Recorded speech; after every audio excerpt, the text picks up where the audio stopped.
Old box call. Anyone that knows me or has hunted with me or has followed me here over the years on the channel know that I'm a big box call person. Now that's not saying I don't use a mouth call or a friction call. I do. I use all the calls, and I do think to be a good turkey hunter you really need to learn how to use a diaphragm, just because it frees your hands up. Your hands can be on the gun. You're working that turkey in once he gets close.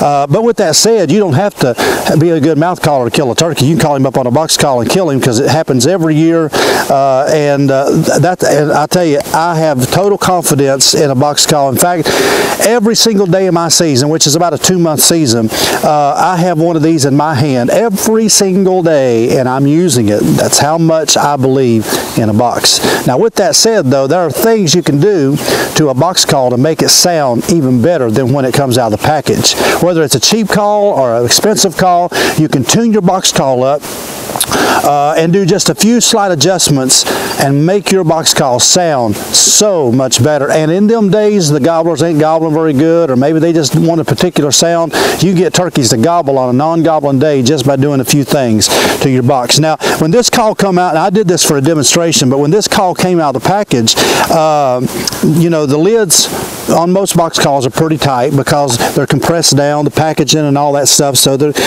so when they're mass produced from a factory, somebody's just tightening them in. They run them just to make them, sound kind of like a turkey and ship them off to you. But it's up to you to tune that box call to make it fit your ear, all right, and the sound. So just by doing this right here, this screw right here, this top screw, is how you tune a box call, right there, all right? So most time they're a Phillips or they're a straight, depending on the call company, but most of the time they're Phillips. So you just take a Phillips screwdriver, or maybe if you got one of the universal tools, in your pouch, like maybe a Leatherman or something, I think is what they're called. But just take you a Phillips screwdriver, and just by making a few adjustments, let me show you right quick, because I tied this down purposely. Now watch this. This is how this call pretty much sounded out of the box. Hear that? All right, now that would make a turkey gobble, right? I mean, it sounds like a young hen. He'd probably gobble at that on a good gobbling morning when you can just pretty much, holler and they'll gobble, right? Kind of sounds like a turkey, nothing wrong with that. But just by making a few short adjustments. Now when I say adjustments and when I say turn this screw, I'm not saying turn it full turns or even half a turn. I'm talking about just barely turn that screw just a little bit. Okay, still too tight. So we're going to turn it just a little bit more. A little bit better. I'm going to turn it just a little bit more, but you got to get the point what I'm doing. Nope, a little bit more. Okay, now that I made some adjustments, I want you to listen to the difference. Now earlier, we had that kick, which is, I call it the robot hens. Boop, boop, boop, boop, boop. Okay, and like I said, that would get turkey to gobble. But listen, just by making some slight adjustments, listen to this. Hear that?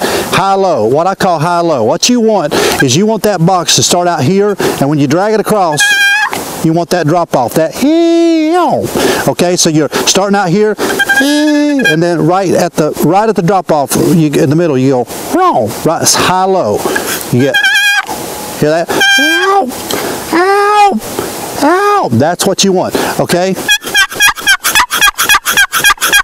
Big difference, right? Now, when you get out there, 75, 80 to 100 yards where most turkeys are at, a lot of times that can make a big difference just by that little bitty rasp at the end.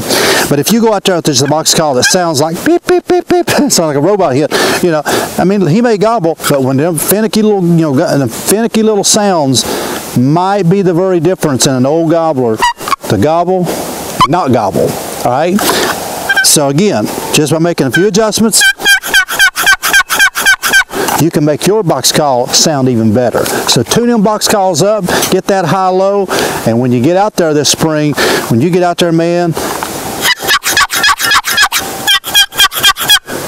I think I get one to gobble. All right, so I hope that helped you. Tune them box calls up, and hey, kill you a big one. Take a few moments to subscribe to this channel. Go down to the description of this video and hit that blue link. Come over to my Facebook and like and follow it, and follow me all year long. Hope all of you are having a good season out there. I'm getting ready to head out Friday for my first hunt of the year. So let me know if this video helped you, and go kill a big one for me.